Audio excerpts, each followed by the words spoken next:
Data structure എന്താന്ന് നോക്കാം. Data സ്ട്രക്ചറിന്റെ definition നോക്കാം. Data structure is a particular way of organizing similar or dissimilar logically related data items which can be processed as a single unit. അതായത് ഒരു similar ആയിട്ടുള്ളതോ അല്ലെങ്കിൽ അല്ലാത്തതോ similar അല്ലാത്തതോ ആയിട്ടുള്ള logically related ആയിട്ടുള്ള data ഐറ്റംസിനെ well organise ചെയ്ത് വെക്കുന്ന ഒരു മെത്തേഡിനെയാണ് നമ്മൾ അല്ലെങ്കിൽ ഓർഗനൈസ് ചെയ്ത് വെക്കുന്ന ഒരു ഇതിനെ പറയുന്ന പേരാണ് ഡാറ്റ സ്ട്രക്ചർ. ആ ഒരു ഡാറ്റ സ്ട്രക്ചറിനെ നമുക്കൊരു യൂണിറ്റായിട്ട് ഒരു സിംഗിൾ യൂണിറ്റായിട്ട് പ്രോസസ്സ് ചെയ്യാനായിട്ട് പറ്റുന്നു.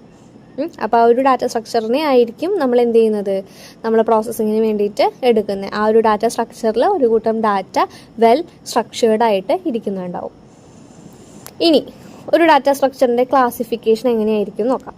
Classification of data structure. ഇവിടെ ഒരു ഫിഗർ തന്നിട്ടുണ്ട്. ഒരു ഡാറ്റ സ്ട്രക്ചർ എങ്ങനെയായിരിക്കും അല്ലെങ്കിൽ എന്തൊക്കെയാണ് അതിൻ്റെ ക്ലാസിഫിക്കേഷൻസിൽ വരുന്നത്. ഡാറ്റ സ്ട്രക്ചറിനെ രണ്ടായിട്ട് നമുക്ക് ഡിവൈഡ് ചെയ്യാം. ഒന്ന് സിമ്പിൾ ഡാറ്റ സ്ട്രക്ചറും രണ്ട് കോമ്പൗണ്ട് ഡാറ്റ സ്ട്രക്ചറും. ഇങ്ങനെ രണ്ട് ടൈപ്പ് ഡാറ്റ സ്ട്രക്ചേഴ്സ് ഉണ്ട്. Simple data structure and compound data structure. ഇനി സിമ്പിൾ ഡാറ്റ സ്ട്രക്ചറിൽ രണ്ട് ഡാറ്റ സ്ട്രക്ചേഴ്സേ വരുന്നുള്ളൂ. അറേ എന്ന് പറയുന്ന ഡാറ്റ സ്ട്രക്ചറും അതുപോലെ സ്ട്രക്ചർ എന്ന് പറയുന്ന, നമ്മൾ പഠിച്ചിട്ടുണ്ട് ആ സ്ട്രക്ചർ തന്നെ, സ്ട്രക്ചർ എന്ന് പറയുന്നതും. അപ്പോൾ അരയും സ്ട്രക്ചറും സിമ്പിൾ ഡാറ്റ സ്ട്രക്ചറിൽ വരുന്ന ഡാറ്റ സ്ട്രക്ചറാണ്. അപ്പോൾ അത്രയേ ഉള്ളൂ സിമ്പിൾ. ഇനി കോമ്പൗണ്ട് ഡാറ്റ സ്ട്രക്ചർ എന്താണെന്ന് നോക്കാം. അതിൽ രണ്ട് ടൈപ്പ് ഡാറ്റ സ്ട്രക്ചേഴ്സ് ഉണ്ട്.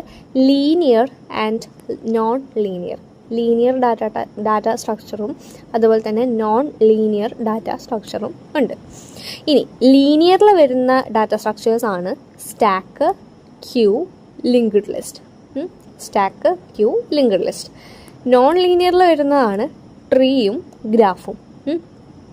അപ്പോൾ നമുക്ക് ഇവിടെ ഈ ഒരു ചാപ്റ്ററിൽ നമുക്ക് പഠിക്കാനുള്ള ഡാറ്റ സ്ട്രക്ചേഴ്സ് എന്ന് പറയുന്നത് സ്റ്റാക്ക്, ക്യൂ, ലിങ്ക്ഡ് ലിസ്റ്റ്.